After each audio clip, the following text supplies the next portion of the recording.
Wenganeza wathi impela sibona lapha na ku Max Makhanya ophine ke abomlandeli kaKhuzani njengoba ke secacisele ke abalandeli ke begcwamelisha bebesola kuKhuzani ke umfampongose ngokuthenga ke ama views ku YouTube. Bafowethu impela lapha manje khuluma khulu ke ngicela banginishele yona ke lenkulumo ke ka Max Makhanya nani ke nizwele landisa ngalo loludaba.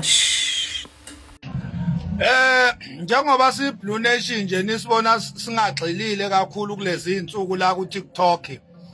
Ingoba sibhizi sihlukene phakathi siphuma umkhankaso silento yokushaya amamiliyoni kuyi album yethu le entsha ehlabahlosile emnandi hit album.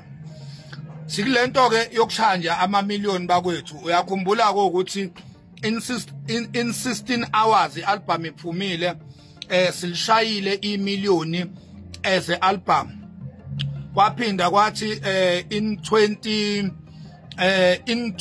hours ialbum iphumile bese sila ku 2 million views sikhuluma ngealbum iphelele. In 16 hours besina 1.8 million kwialbum.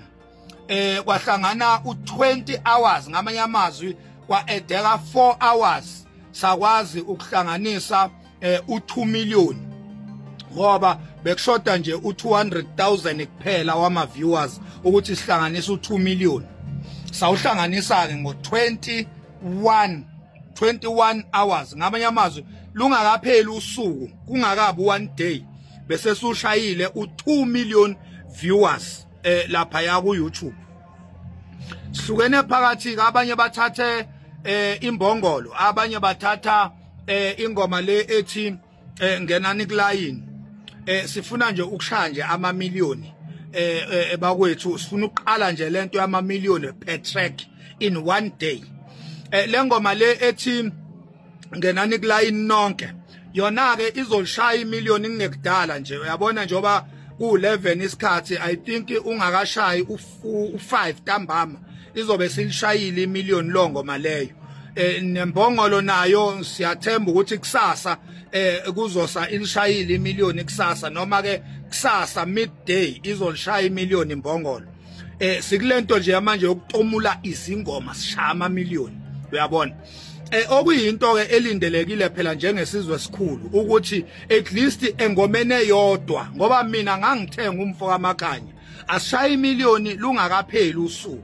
Akwenzekanga ke ngenxa yokuthi umsebenzi bewumningi kakhulu sibhizi kumele sulalele eqala kuyalena ingoma zu19 mayiphelele. So it was a big job ebekumele siwenze sizilalela ingoma kuze kuzwakala ukuthi yipi ingoma ehambisana nemizwa yethu efuna ukuthi idlulele kwezinye ibe hit song.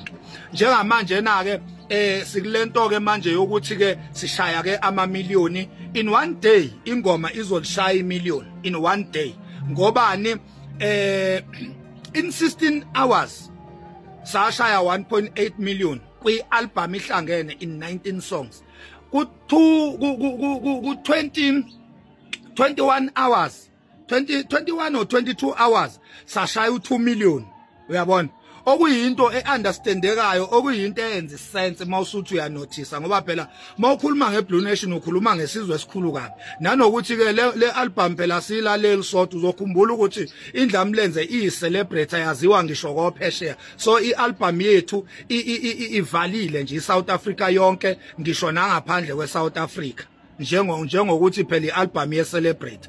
So kuyayenza sense ukuthi in 1 day sizoshaya engomene eyodwa sizoshaya imiliyoni engomeni zu19 kodwa kunengoma esoshaya imiliyoni kuyayenza isense sibaningi kakhulu kwaguqa uyabona. Angaqhamukike umsunu kanina azocounta umthondo wakhe lana athina athi wara into angayicount lapha kuyigushi into angakaza sicountele yona lapha kuyigushi azosikhamisela umlomo onesihlama lana azosicountela umsunu kanina la ku TikTok ningazosicountela nje ingquthu. Uyezwa ke ngoku wena nja ekhuluma la kulento engisititshayo yeke ukusikhawuntela umsunu yeka nje usikhawuntela amalebe ngoba into oqala nje ukube bewumlandeli womculo kuphela ungeyena umlandeli webhimbi leli lasemdletsheni bungeke u-account lamasimba ukube awuyena umlandeli kaDunudunu uNtunsula Manqele bewungeke u-account kodwa ngoba umlandeli webhimbi lasemdletsheni umaculelwa zingane ingakho uzokhount amasimba ngoba unomona wokuthi in one day ialbum enengomeni ngangaka sizoqopha umlando sishaya 1 million yabona umsunu kanyoko nje wena umuntu engimstitcha lana umsunu nje kamama wakho kumele ukwazi lokho angikuncengi futhi anginandaba nawe hlama sikanyoko kade uyadakwa